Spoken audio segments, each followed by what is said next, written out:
Okay. So we've been talking a lot about Messier objects and a little bit, about about them and where to find them with binoculars, what to find, what you're looking for. And so I was going to talk a little bit more about that. I think we've mentioned that the way they start, the way this list started, the Messier objects was Messier was looking for comets, and these clusters kept getting clusters and galaxies and nebula kept getting in his way.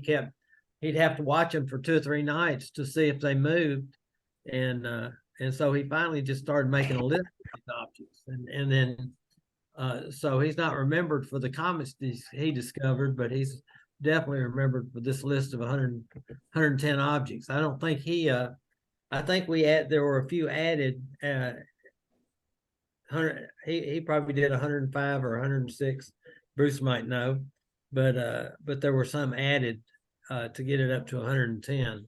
Well, let me just jump in here and fill you in because Ed Swaim gave a talk on this the other day. It's really Oh, fascinating okay, talk. good. And Charles Messier, he started making his list and he would occasionally publish it. And I don't know how he went about publishing, but he would publish it. And it was, I forget, it was a little over 100, just over a little 100, his last list. And what's happened is various historians, astronomical historians, have researching him and his work and related, probably related people as well, um, have been able to document that some other objects that he observed, and even though he never put them in his list, it is established that he found them and observed them. And so they've been adding them to the list. So they finally got up, and some of this is pretty recent, finally got up to 110. So I think it went from just over 100 to 110 that way. I was thinking it was something like that. Uh, so these are some of the best objects, and call it the Celestial Zoo because they're different. And every one of them's different, even though they may be the same type of object. But we've talked about the Pleiades, which is an open cluster. Um, uh, M13, and I'm going to tell you a little bit more about it later on. The great Hercules cluster, globular cluster, and it's pretty spectacular in even a medium-sized telescope. The Orion Nebula, which maybe some of you have gotten out and looked at with binoculars, and it's very nice. The dumbbell's a little bit harder to find, a little bit dimmer, but it's really a nice object where a star exploded and sent off a lot of gases many years ago. The Andromeda Galaxy here, which is the farthest object that we can see with the naked eye, and one of our nearest galaxy neighbors. And then this is the double cluster. It's not a Messier object, but it's a I don't know why Messier didn't put it in there. I guess because it's naked eye, but it's up right now in Perseus, and it's a very nice object with binoculars or a small telescope. So that's kind of the variety of objects. I was going to go through the rest of the uh, seasons that are in that we've talked about. The winter season, which is the winter hexagon.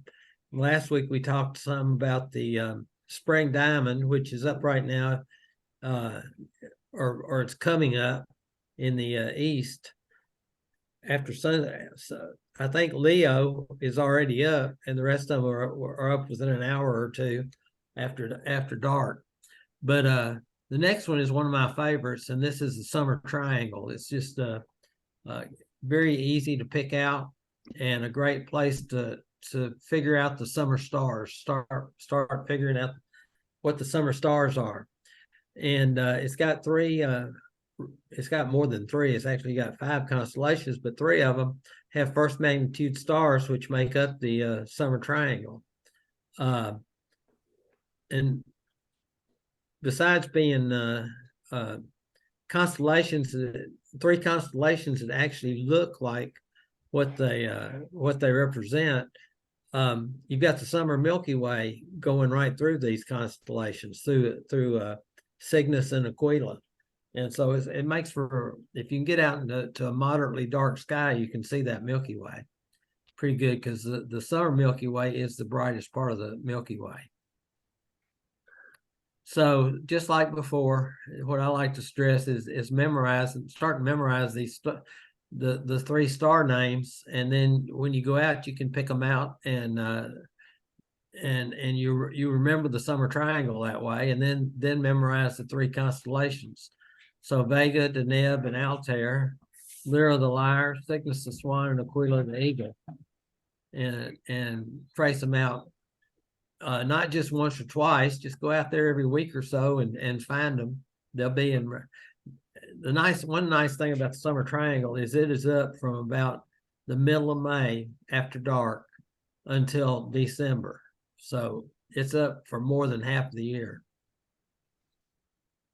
And Lyra, the lyre, and you can tell it kind of looks like a harp or a lyre.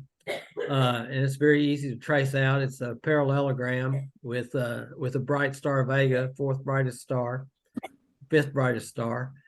And this is not a good binocular object as such, M57, but it's in a very small telescope. It's very easy, and it's actually looks like a smoke ring in the sky. Like I like to talk about the smoke ring that the Cheshire Cat blew, but the ring nebula is where a star blew up some time ago, and you can't see that central star, but you can in photographs.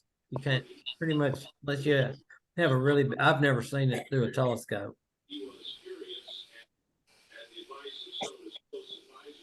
Okay, and the next one is You say you've never seen it through a telescope. Is that what you meant to say? Not the central star. Yeah. Well, I've seen that. I've had it at the Ring Nebula many times, star parties. Yeah. And Cygnus, and you can see it looks like a swan. It's got swept back wings and a tail. It's Deneb, which means tail, and it's also the Northern Cross. You can see and these are the five brightest stars in the constellation. So and Alberio is that double star we talked about last week. Yeah, that's a better picture of it. The Deneb, the tail star, is a blue-white supergiant, 2,600 light years away. So it really is a bright star. Most of the stars, first magnitude stars we talked about, have been 25 or 40 light years away, something like that. And it's the 19th brightest star at magnitude 1.25, and Alberio, the hen's beak, or which is what it means in Arabic, is the kind of yellow or gold and blue double star. And you can really see it through a small telescope. It's tough you have to have higher power, a little bit higher power binoculars and be stabilized to see it through binoculars. Aquila is the last constellation of the three, and it doesn't really look like a bird, but it looks like an airplane to me, with a tail and swept back wings, a little bit crooked, but so that's the way I see it. And like I said, the Milky Way goes through there. It splits between it and Cygnus. The Milky Way does, and there aren't any Messier objects, but one of the easiest Messier objects to find and really bright, the Wild Duck Cluster M11, is right off the beak of Aquila the Eagle. It's actually in another constellation, and it's a very easy binocular object, nice in telescope. M26 is a globular cluster that you can catch in binoculars also. And you can see Altair is the 12th brightest star at magnitude 0.8, 16 light years away. Compare that to Deneb, that's 2,600 light years away and almost as bright. In another constellation, and I'm going to show you, I'm going to go back to the main thing, is Hercules. And see, Hercules is right above the summer triangle. And it's not got any bright stars, and what you recognize it by, what you try to find first is the keystone. And they call this a keystone because it's like the Roman, the top of a Roman arch, which they call the keystone. And M13 has a very bright globular cluster in it. That's easy in binoculars. M92 is also visible in binoculars, another globular cluster. Ross Getty is a nice close double star that's kind of got two different colors. Kind of, some people think it's green, but green's hard to see in stars. It's probably closer to blue and red. Okay. While you're doing that, let me jump in and just say a little something about a globular cluster, if I can.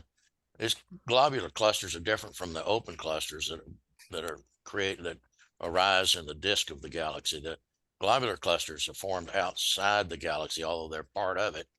They formed outside of it. It's like bees around a beehive, and they're as old as the galaxy. The stars in there are very, very old stars, and I don't know why but they look like a popcorn Christmas tree ornament. If you have any familiarity with that, you popcorn, a bunch of popcorn, and then you glue it together with taffy or something like that, and you make an ornament. But that's the way they look.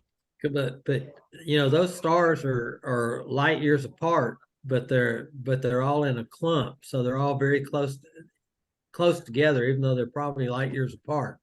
But can you imagine being in there and all the suns that you could see, or how bright the stars would be if you were on a planet in the middle of all that, right? That's quite, yeah. And another little thing that's interesting is that Harlow Shapley, he used the globular clusters to first measure the galaxy. That's when we first learned how big the galaxy was. And Henrietta Leavitt was a Harvard computer. They call them computers. She discovered the yardstick that allowed, and of course he got all the publicity, but she was actually one that discovered the means by which you could create a yardstick to measure the distance to these globulars. And because they're outside the galaxy, you could see past the center of the galaxy. You could find them on the other side of the galaxy. And so that's what they did. But that yardstick was a Cepheid, wasn't it, Bruce? No, Cepheid variables, right? Cepheid variable stars. Okay, the next, and this is summer constellations also, and this is really a spectacular part of the sky, with Scorpius the Scorpion and bright red Antares, Sagittarius, which is very bright, even though it doesn't have any first magnitude stars, and looks like a teapot, but the Milky Way runs right between them. And there's nice clusters here and here, and a group of clusters here. And all these are very good binocular objects. You can just spend an evening in these two constellations. Lots of globular clusters and diffuse nebula. And then and those are both zodiac constellations, of course. Another zodiac constellation that doesn't get any credit for it is Ophiuchus. And the sun spends about 8 or 9 days in Scorpius and about 20 days in Ophiuchus. So Ophiuchus really got the short end of the stick on that, not being counted as a zodiac constellation. But Ophiuchus has got some bright stars, and it's fun to trace out. And it's got several Messier objects. These are pretty easy, M10 and M12 and M14. Right here is one of my favorite things. It's I can't read it right now, Poniatowski's bull. And it kind of looks like the Hyades and Taurus the bull. So that's what they call it there. And he was a king of Poland or something like that a long time ago. I have a little trouble finding Ophiuchus because it's so big. It is big. It's big, and it makes it it's so much bigger than most that you have to take an extra second to realize, okay, now wait a minute, this is a big constellation. Yeah, it's got a constellation. It's got Serpens cauda and serpens caput, which is Ophiuchus is a serpent holder, and so he's got the head of the serpent, which is caput, I think, and the tail of the serpent, which is cauda. And so those are two other constellations in that area. You start with Ophiuchus, and it kind of looks like I see the 3 points here, and those are all pretty bright stars. And then these 3 stars down here instead of 2. And the bright star, the only first magnitude star here, even though a lot of these second magnitude stars in Sagittarius and a couple in Ophiuchus, but Antares is first magnitude. All these are second magnitude. This one, the middle one, about 5 years ago, got brighter by about half a magnitude, and it got almost as bright as Antares. It's kind of faded a little bit now, but it's still brighter than the other 2. Shala is like the 1.55 magnitude. It's one of the brightest stars, and it's part of the stinger of the Scorpion right there. Those 2 stars, and they're pretty low, but you can see them from here if you've got a good southern horizon, pretty easy. But those are fun to scope out. So some of the Messier objects are bright open clusters, the butterfly cluster and Ptolemy's cluster. M4 is a bright open cluster in Scorpius. And in Sagittarius, you got three Messier objects in this area. You've got the Lagoon Nebula and M21, that open cluster right there, and then the Trifid Nebula up in this area right here.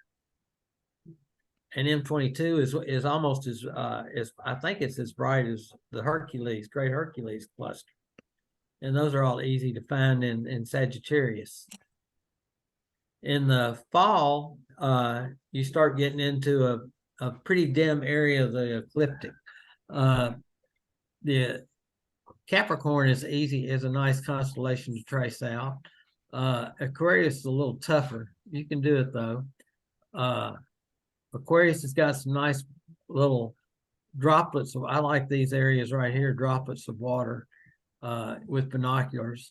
The water jar is I don't know what, it kind of makes up the head of Aquarius, but they call that those 4 stars the water jar. And there's some Messier objects. They're not real bright Messier objects.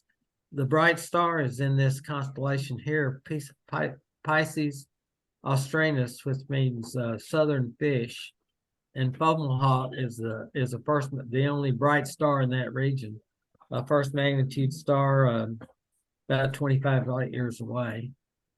And the last area of the sky is the fall square, and we've talked a little bit about it. It comes like if you've watched the Clash of the Titans or know the story of Perseus and Andromeda, all the characters are here in this part of the sky. And what you start here is with the fall square and trace out Andromeda and Pegasus, and Pisces is kind of dim, but it's easy to trace out. Another important constellation is kind of small is Aries. It's a zodiac constellation. Then you've got Cetus down here, the sea monster, and up above you got Perseus, which is a bright constellation, beautiful double cluster there through binoculars. M31 is easy to find off of the square of Pegasus by following the cornucopia. I call it a cornucopia. It's kind of a V here coming off of A alpha. That's actually Alpha Andromeda, and you can find M31 pretty easy there by star hopping through those. M33 is a little tougher in a dark sky. You can see it though. That's the Triangulum galaxy, and you can see it's not too hard to find there. And then of course the double cluster in Scorpio and Perseus, and we know Cassiopeia from the circumpolar. Bruce, I think that's all. Oh, I had one more thing, and that is that I think at the first of the course we sent you out a lot of observing activities. And so whenever you're looking for something to do, you can go down through these observing activities and try to find some of these things. There's a pretty wide variety there, and they're broken down into all year, spring or summer or whatever, winter. So anyway, if you're looking for something to do, take a look at these and find something to do on it. Well, and this is the program that we're hoping you'll finish, and if you do, you get a certificate Yeah. that you finished.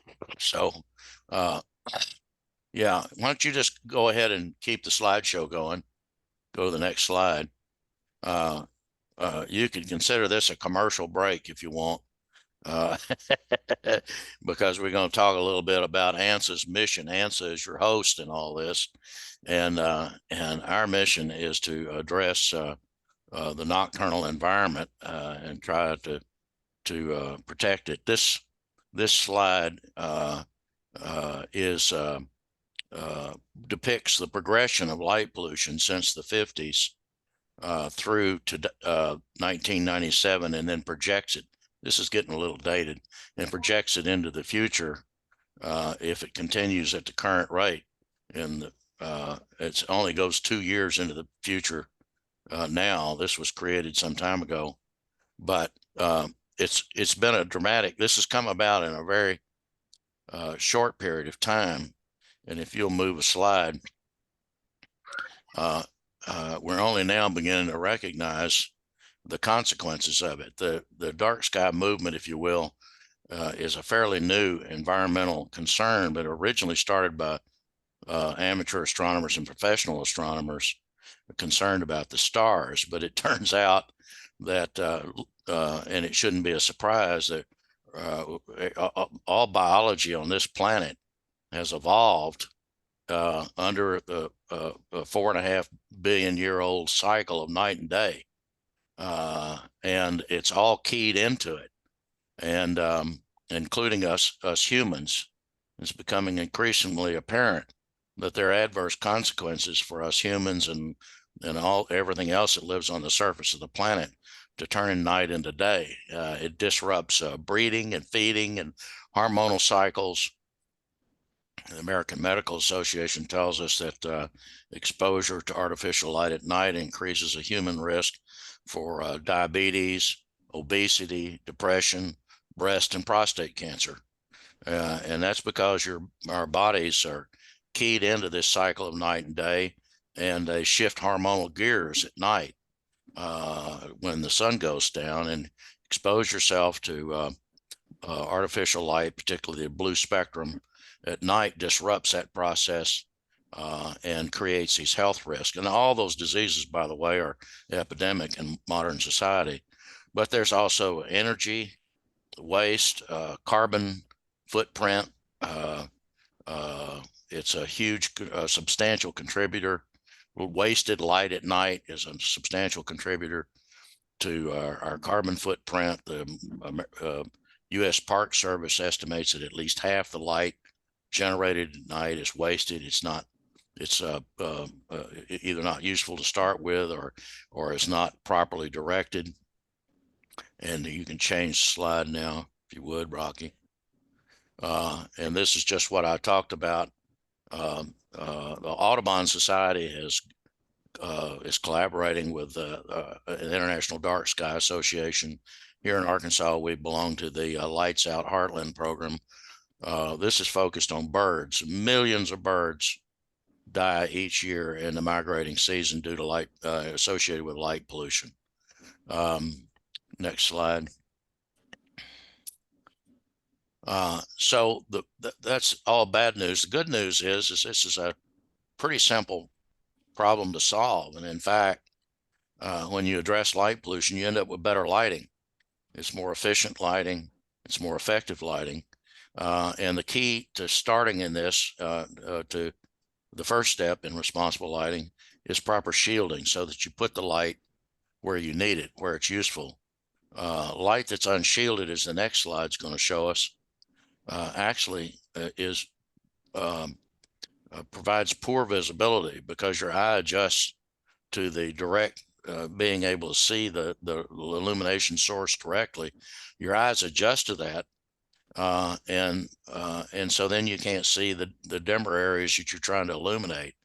Properly shielding the light, in this case, allows the camera, but the eye is the same basic process, actually allows you to see better. Anybody who's tried to look into the woods over a campfire, when looking straight over a campfire, has experienced this effect. You can't see any place into the woods at all, in spite of the light from the campfire, because your eyes are adjusted to the fire in front of you. Turn around and look the other way, and all of a sudden that fire is lighting the woods, and you can see. Next slide, if you would. This is a classic example of poor lighting. The first thing is it's way too bright.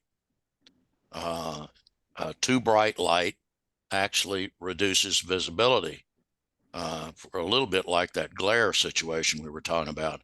But if this is there for so-called security, which of course by the way is a dubious process or concept, that light is an antiseptic for crimes, there's no actual scientific evidence to back that up. But a lot of people think that's the case, so they put these lights out there. But if you make it too bright like this, look what happens on the other side of the light. You can't see anything. It's pitch dark.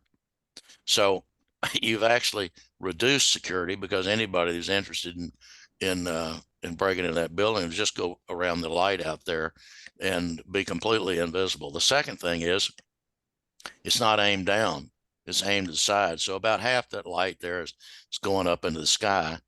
It's obviously not properly shielded. And then the third thing is, you see all this stuff in here, it looks like snow. That's insects. This is a direct evidence of the adverse impact.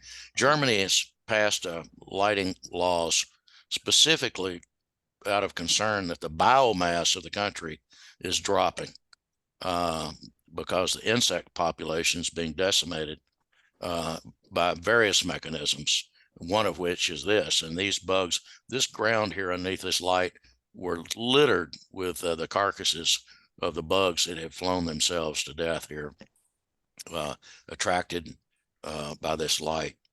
And next slide, Rocky. So we're going to jump in here, and there are 4 basic concepts to responsible lighting in a residential setting. And if we would all follow them, we would lower our carbon footprint, our impact on the environment, and bring the stars and help bring the stars back.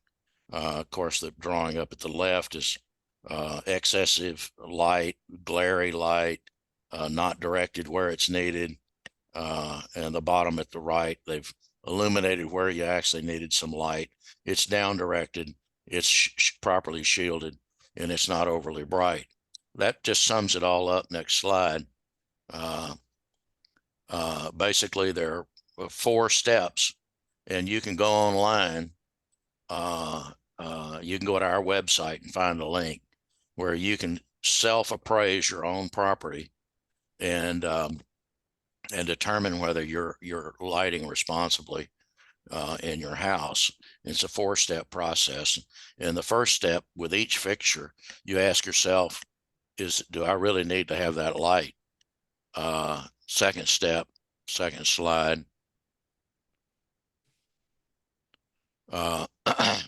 Does the light go only where it's needed? Is the second step. Is it properly aimed, in other words? Third step, is it the light connected to some kind of active control, so it's only on when you need it? The Illumination Engineering Society tells us in residential setting, if you're concerned with security, you want your light on a motion sensor. You don't want it on all the time. You leave it on all the time, you attract and facilitate crime. What you want to do is have a light come on if it's warranted. So motion sensors, timers, occupancy sensors, and light switches should be used so that the light is only on when it's useful to have it on. Next slide. And then the final one is it brighter than it needs to be? Just enough light is what you want to do what it is you want to do in the area to be illuminated. That'll improve your visibility outside the illuminated area. So let's go to the next slide. I think that's when I need to shift gears. No. Oh, yes, color. This is really important. I tell you what, even if you have some sin in the other categories, you mitigate it substantially if your light color is so-called warm. And this is a little bit counterintuitive. Lower temperature is warmer because we're talking about the color, warmer color, not the temperature. So a warmer color light has a lower temperature, and that means it has less blue in it. And it's the blue that is biologically active, and it's also the blue that tends to scatter more readily in the sky and reflect back down, creating light pollution. So if we can reduce the blue light content, we mitigate all of these concerns. Next slide, Rocky. So now then, I'm going to share my screen and take you to the globe at night, which I would encourage you to do. I'll share my desktop and go to globe at night. Oh, well, there it is. Okay. So I hate this thing up here. I don't always know what to do with it when I'm sharing my screen. Maybe I can do this. Yeah, that's harmless. So Globe at Night is a citizen science project, and scientists are trying to track this light pollution issue, and they do this for lots of reasons, but the main one is to study the impacts that light pollution is in fact having on wildlife, biology, human health, and so forth.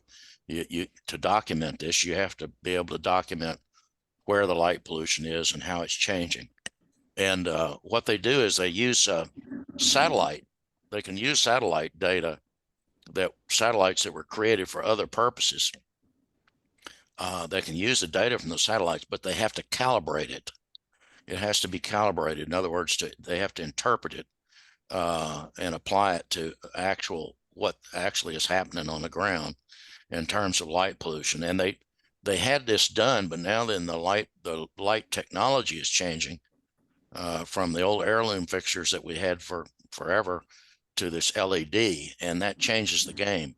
So they're really desperate to get people to ground truth or to gather data that they can use to calibrate their satellite data. And you don't have to be in a dark place to do this. In fact, I mean, they're just trying to measure light pollution, so you can do this anywhere, and turn your data in as a citizen scientist. Now I'm trying to get back to the menu. Where is my menu? I don't want to start here. I want to start.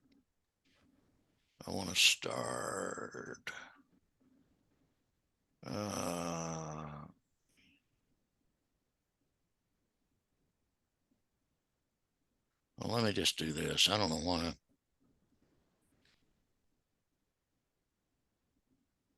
Well,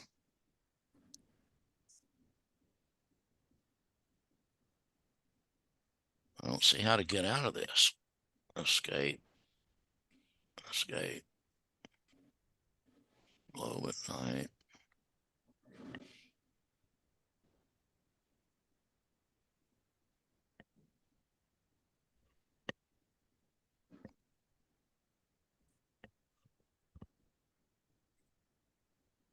All right. Now we've got the main menu. So I'm not going to take you through all of this. I just want to hit the highlights for you, because you can get in here and wander in it and learn about it. But this is in addition to facilitating you making a contribution to this as a citizen scientist, it's actually a lot here to learn.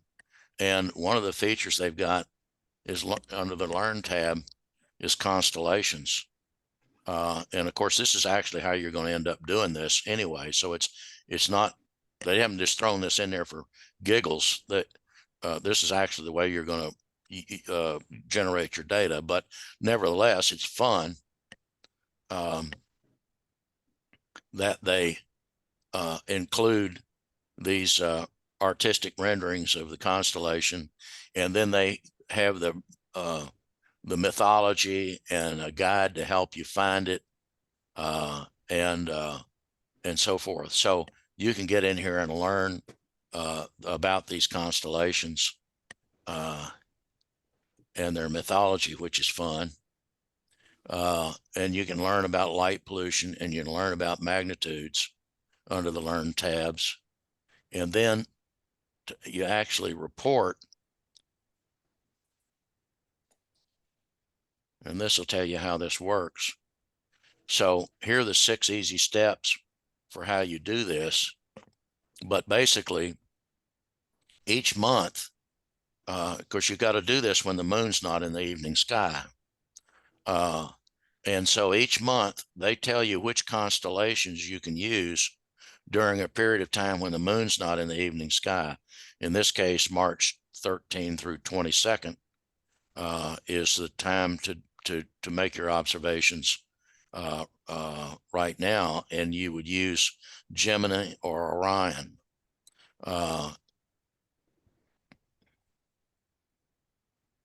And so then this, as I say, it takes you to your Orion and its mythology and so forth.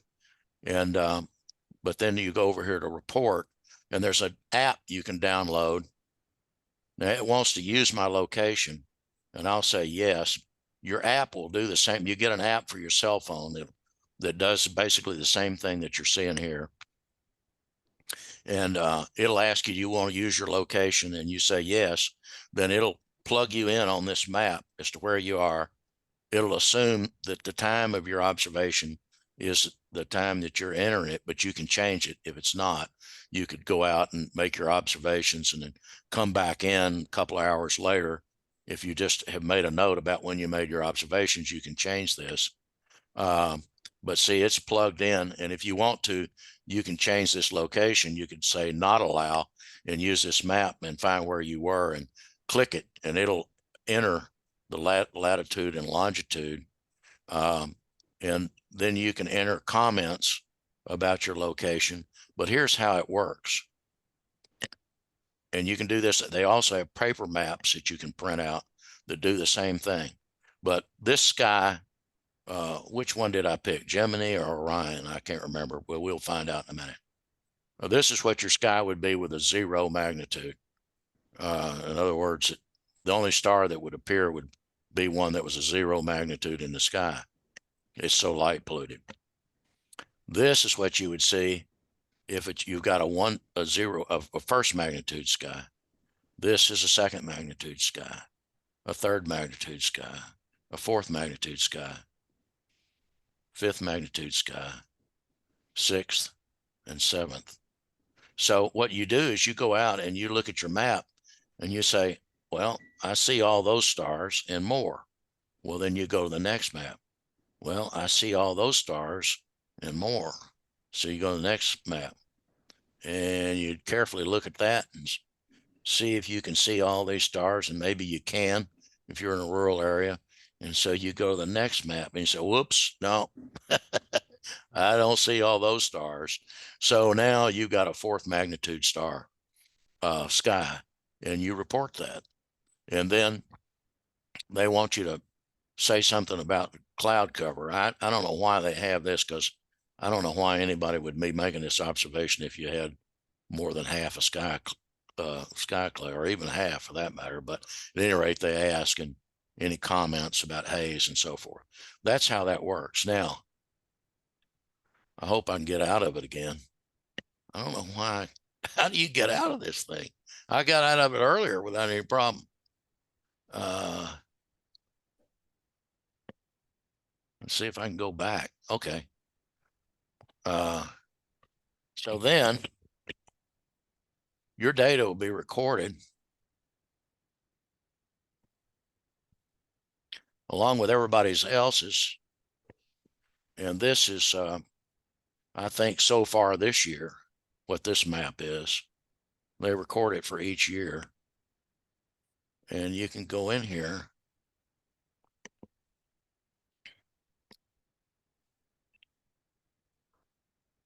There's somebody that's pretty active in Russellville. And click on your, and other people's observations for that matter, and see your data and that of other people's like this. And so that's sort of fun to see that your data is actually been recorded. So I'm going to stop sharing, Rocky, because that's the highlight of that I wanted to show. Do you have the slideshow still? Hey, I have a quick question. Sure. I looked real quick and I don't see it available for iPhone. Is it something you can just do from the website, or do you have Yeah, to? yeah. You download that, I'm pretty sure, from the website.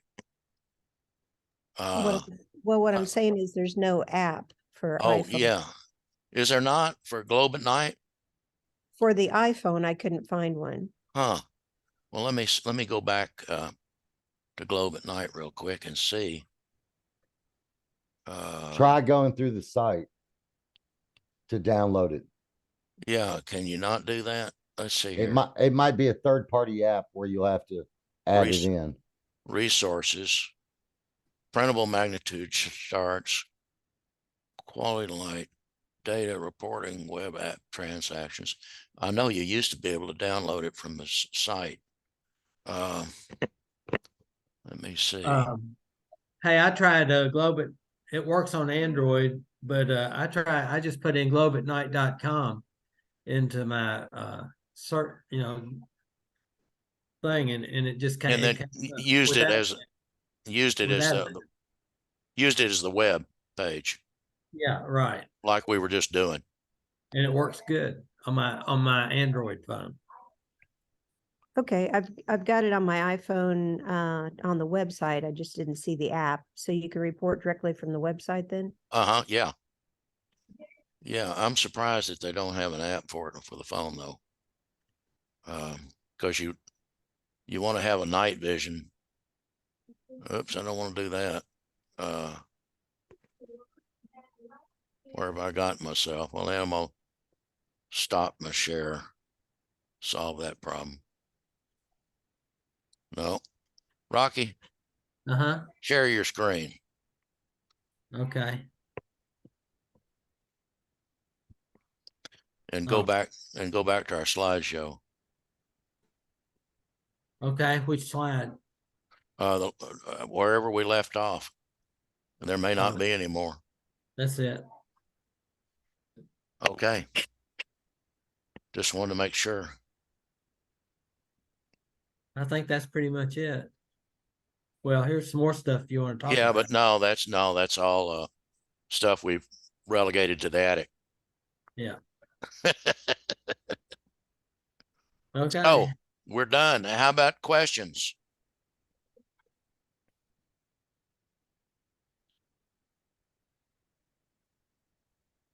No questions. Boy, we're good, Rocky. So how long do we have? As long as it takes, really. We probably want to start another class in August. So I would think anybody that wants to work on this project should try to do it between now and the end of July. And of course, July is an awful time. So really June, to tell you the truth. July is awful because it doesn't get dark till so late. I wish they'd do away with this daylight savings time, man. But they're gonna mess around and make it permanent, and then they're gonna realize that it won't take long, that one of two things will happen. They'll repeal that when they have to send their kids off the bus dark, or we'll just change the time we start everything eventually. And 1 o'clock will become the new noon. There's a reason we by tradition do things at certain times of the day. And they get away with it as long as they don't have, as long as they flop back and forth. But it's terrible to flop back and forth. Terrible. Anything would be better than that. So any other questions, observations? Now we submit all these into directly to your email or Yeah, to, yeah. You can send it to the observing list or to 101 that we've been using, that email address, and it'll go to Rocky and I, or you can send it, if you got mine, you probably got my email address now. You can send it directly to me. I don't know if you got Rocky's. Yeah. he does. Rocky's the one's going to grade the papers. Don't grade it. Just say you did it. Yeah. Write it down, send it in. All right. thank you. All right. Thank you very much. Hey, by the way, everybody be aware that, you know, we're going to have a Dark Sky Festival in September. At least that's the current plan, 14 through 16. I hope to see some of you there. All of you. All of Do you. we need, Yeah. do we need to make our reservations now? Well, it wouldn't hurt to start thinking about that. It's going to be a while before we have the website up, but probably another 3 or 4 weeks anyway. Well, bad I was timing go- for me. I'll be up in Ely, Minnesota. Well, heck, we'll miss you. Night, guys. Good Thank night. you, Good gentlemen. night, everybody. Bye.